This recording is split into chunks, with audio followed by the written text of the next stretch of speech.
Voilà ce qui se passe quand tu perds les clés de ton poulailler. Il te reste plus qu'une autre chose. C'est la pisseuse des visseuses. Et oui, Poupoule, il nous reste pas beaucoup d'options là.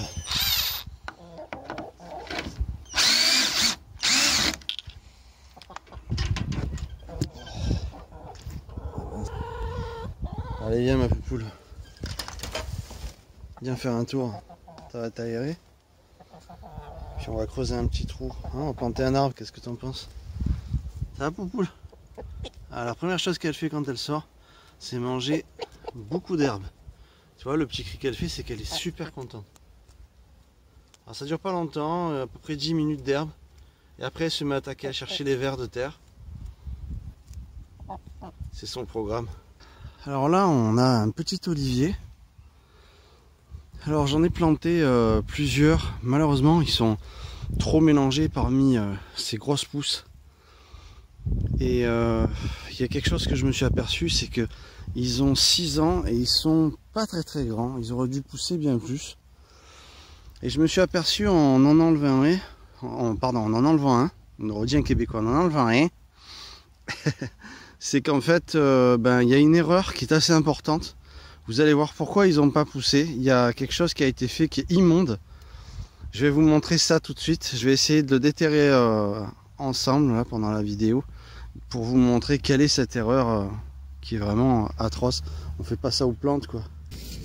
On va voir un peu les racines qu'il a fait. Alors on voit qu'il bouge, alors il faut y aller délicatement. Voilà.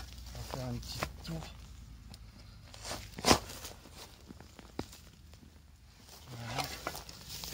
Il va sortir. Donc il n'a pas énormément de racines non plus.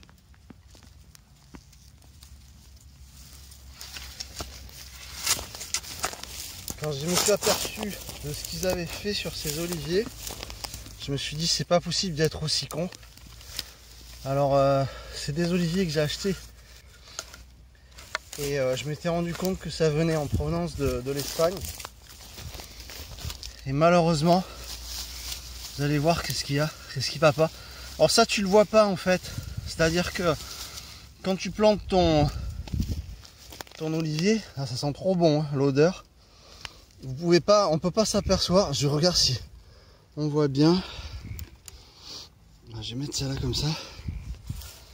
Voilà. Quand tu le dépotes, tu sais, ils avaient tous un gros pot quoi. Tu peux pas t'apercevoir de ça. Et c'est en enlevant un, je me dis c'est pas possible. En 6 ans, je vais essayer. Tu vois, il y a des vers de terre. Ça c'est le signe d'une terre de qualité. La terre est bonne parce qu'elle est, elle n'a pas été martyrisée par les pesticides. Alors qu'à côté, bon, on est avec des vignes, tout ça, donc bien sûr, ils balancent énormément de saleté. C'est pour ça que moi, sur mon terrain, j'ai des coquelicots au printemps. Et ça, le coquelicot, c'est signe d'une terre qui n'a pas pris de pesticides. Il faut le savoir. Donc voilà, alors, j'essaye de vous montrer qu'est-ce qu'il y avait. Je vais essayer de vous révéler du mieux que je peux. On va essayer de vous montrer ça.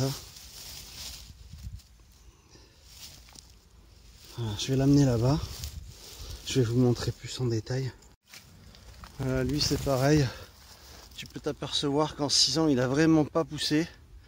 Bon c'est vrai que les chevaux l'avaient un peu mangé, mais il aurait dû nettement plus pousser que ça. Mais le problème étant plus important que les animaux qui sont passés dessus.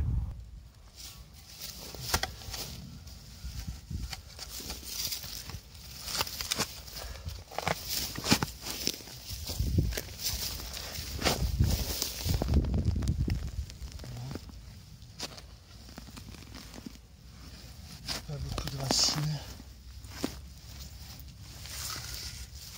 Une terre bien meuble.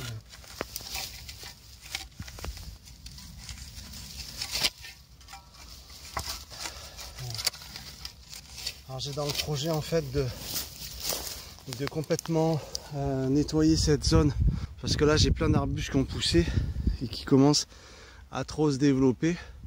Et je voudrais en fait faire revenir la petite plaine apparente de l'herbe et surtout ils ont pas été. Ils ont eu un petit souci. Je vais vous montrer après. Effectivement, je vous mets en suspense depuis tout à l'heure. Pourquoi? On va le voir. Voilà. Là, c'est là. On voit que les chevaux l'ont un peu abîmé. Ils ont marché dessus parce qu'ils les mangeaient pas. On va le mettre dans un coin qui sera plus approprié. On va aller voir un peu un autre. Mais qu'est-ce que c'est ce problème? Ben voilà le problème. Regarde, en fait, ils étaient dans des plus gros pots, tu vois.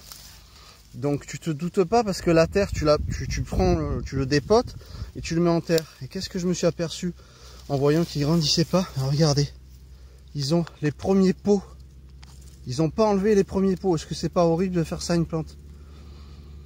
Et moi, bon, ben quand j'ai commencé, je pouvais pas m'apercevoir parce qu'effectivement, en sortant le olivier du pot, eh ben tu peux pas, il était complètement, il n'y a pas autant de racines puisqu'il était plus petit aussi, et il y avait la terre, tu sais, qui est comme un château de sable. Tu enlèves le seau et c'est nickel. Et je pouvais pas me douter qu'il y avait un tout petit pot, et ils les ont empotés dans des grands pots. Donc du coup, comment veux-tu qu'ils se développent? Il n'arrive pas à se développer, donc en fait il faut les libérer de ces pots tous pour qu'ils repartent. Est-ce que c'est pas immonde d'avoir fait ça? Le pauvre, tu vois, il est sorti par où il a pu. Parce que la nature trouve toujours un chemin, mais du coup, il a complètement été condamné dans sa croissance. Parce que regarde, qu'est-ce qu'il fait là? Il fait 40 cm maximum. Donc voilà. Et lui, il n'a pas été abîmé par les chevaux, sinon il y aurait... Oui, il y a des petites traces là, comme quoi, de sabots. Mais c'est pas ça le problème, c'est ça, parce qu'un olivier, ça pousse nettement plus vite. Alors on va faire ça aux autres aussi. Et puis le plus dur, ça va être maintenant d'enlever, ça fait comme des hernies et tout, d'enlever les anciens petits pots sans abîmer l'arbre. Ça va être le plus dur, quoi. Et là, il y en avait un et on voit que malheureusement, il n'a pas survécu. Ou il a été atrophié, ou j'en ai plusieurs comme ça parce que j'en avais acheté une trentaine. Tiens, il y en a un autre là-bas qui est... Ah, ça fait du bien, cette terre là. Celui-là aussi, bon, il est mignon, on dirait un petit bonsaï, mais c'est pas un arbre de 6 ans normalement, quoi. Et c'est pareil, allez, c'est parti. Donc il va falloir que je les sorte parce qu'ils sont tous là. Et les pauvres, ils sont mal en point. Voilà, une fois que tu le tapes, on voit vraiment le petit pot. Est-ce que c'est pas immonde, franchement, d'avoir dissimulé ça? Là, franchement, ça va être un peu compliqué. Parce que franchement, c'est vraiment pas à faire. C'est s'en foutre, quoi. C'est vendre pour vendre. Et donc, on se moque de l'arbre du moment qu'on vend. Alors, tu vas dire, j'avais qu'à vérifier, mais franchement, tu peux pas. Tu voyais pas, quoi. Tu avais vraiment beaucoup de terre. J'aurais jamais fait ça, ça c'est clair. Je veux dire, c'était pas à dissimuler, c'était pas à cacher. Là, je te dis pas, c'est un travail d'orfèvrerie pour le dégager. Il y a des petites racines qui essayent de sortir. Donc là, c'est sûr, c'est pas possible qu'un arbre puisse se développer tranquillement. Ah non, là c'est clair, quoi. Je vais essayer de le dépioter, vous montrer après.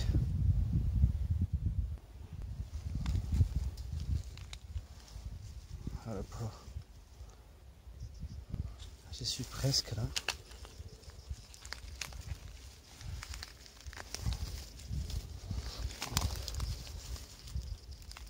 Voilà. Voilà un arbre libre. Donc voilà, ces deux petits arbres qui sont encore à libérer et ces deux qui viennent d'être libérés. Allez, c'est parti. Voilà, j'ai des idées de plantation aussi par la suite pour le terrain. J'adore planter des arbres, il faut planter des arbres. Il faut absolument qu'on plante des arbres dans cette vie. Donc j'ai bien vérifié, ils ont tous ce problème de petits pots qui les étouffent. Tous les pauvres.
Voilà, j'ai sorti tous les oliviers de l'allée d'en haut qu'on avait plantés.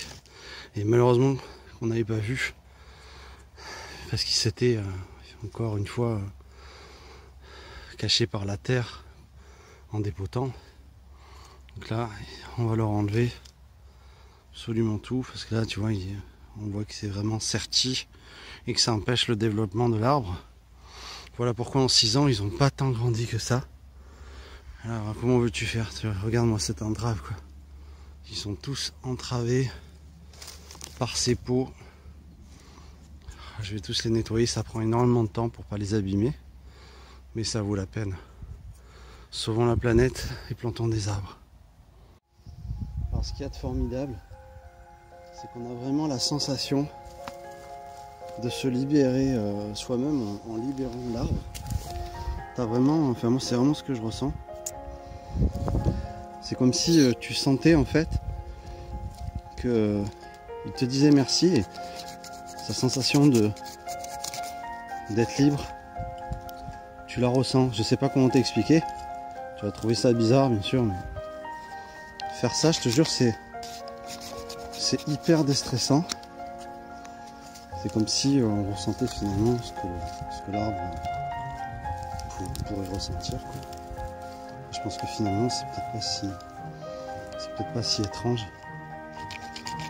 Il a été prouvé que finalement ce que les animaux, ce que les végétaux ressentent, qu'ils ont des ressentis, qui réagissent aux mots, qui réagissent aux bonnes et aux mauvaises ondes, aux mauvaises choses qu'on pourrait leur dire. Tu vois, regarde. Ah, ça, je trouve que c'est libérateur. Puis il y a un beau message aussi. C'est comme une belle personne, si tu veux, qui est entravée et qui se libère pour être libre, quoi. Voilà. Un beau petit olivier prêt à être planté. Je trouve qu'il y a un message dans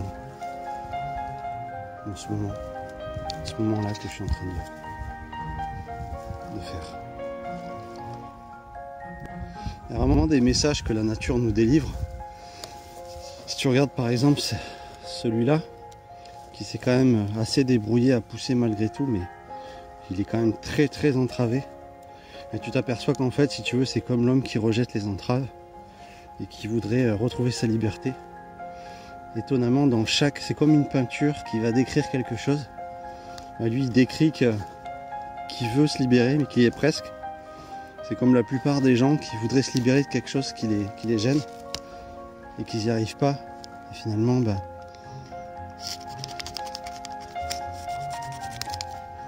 faut y arriver. Il y a une odeur magnifique. Vous n'allez pas le croire, mais ça sent comme une odeur de fruits. Comme un bon avocat bien frais, tu sais. Ou un fruit. C'est indescriptible. En fait, je ne saurais pas trop décrire cette odeur, mais mon Dieu que c'est une odeur tellement bonne.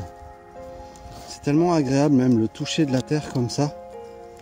On dirait qu'aujourd'hui, quand tu touches la terre, les gens vont se salir les doigts. C'est quand même incroyable comme on a pu s'éloigner de l'essentiel pour des choses qui sont tellement illusions, qui ont tellement pas de valeur finalement.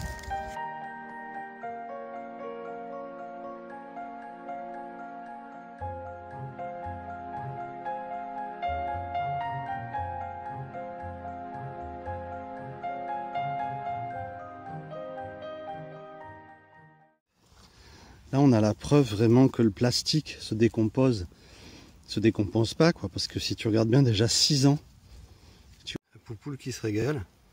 Non seulement c'est beau de planter des arbres, mais en même temps, tu vois, les poules, elles sont contentes parce que elles grattent et elles trouvent plein de petits vermisseaux, mais pas seulement. Elles trouvent aussi des petits germes tout frais, tu vois. Et elles les mangent, quoi, ces petits germes de plantes. Tu vois, elles grattent, c'est vraiment super. Alors, les poules, elles ont un système de digestion qui est particulier. Il leur faut des petites pierres pour digérer, en fait. C'est les petites pierres qu'elles ont dans leur gésier. Hop, là, elle a trouvé un super vermisseau, là.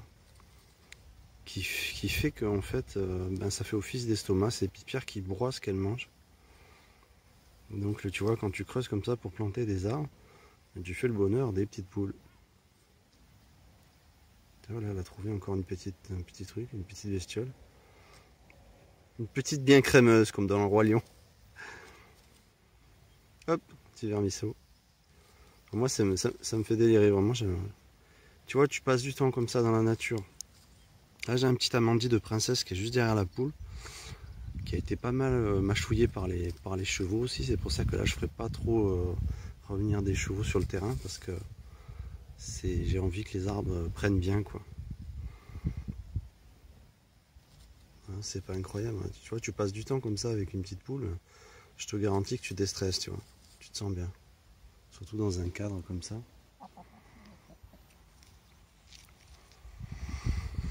Si le temps le permet, si il y a un petit peu, tout à l'heure il y a un petit peu de soleil dégagé par les nuages, je te ferai une petite vue du drone. Ça sera sympa pour te montrer un petit peu à Neverland, vue du ciel. Allez, je continue.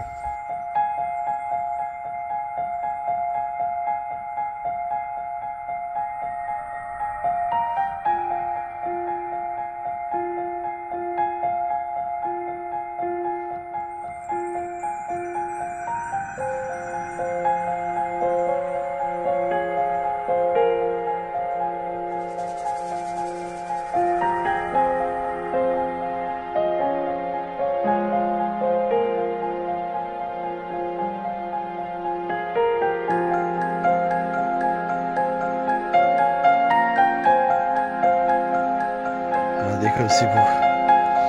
Je suis en train de les replanter. Ah, tu vas être bien là. Regardez-moi ça si c'est pas beau. Ah, il va être heureux là.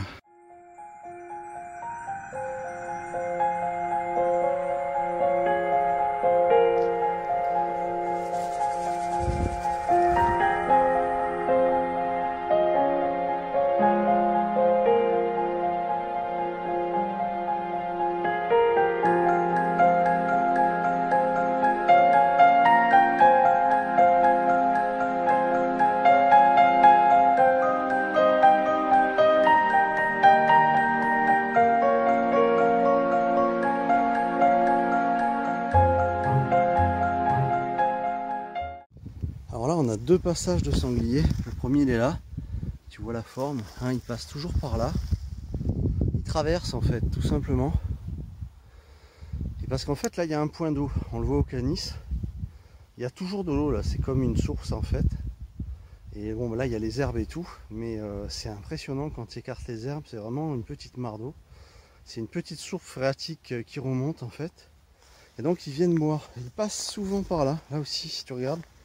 Tu vois la forme, on dirait qu'il y a comme un chien qui est passé, mais non. En fait, c'est les sangliers qui passent par là. Et toujours, ils sont passés par ce chemin-là. C'est étonnant, comme s'ils connaissent. En 6 ans, ça a toujours été le cas.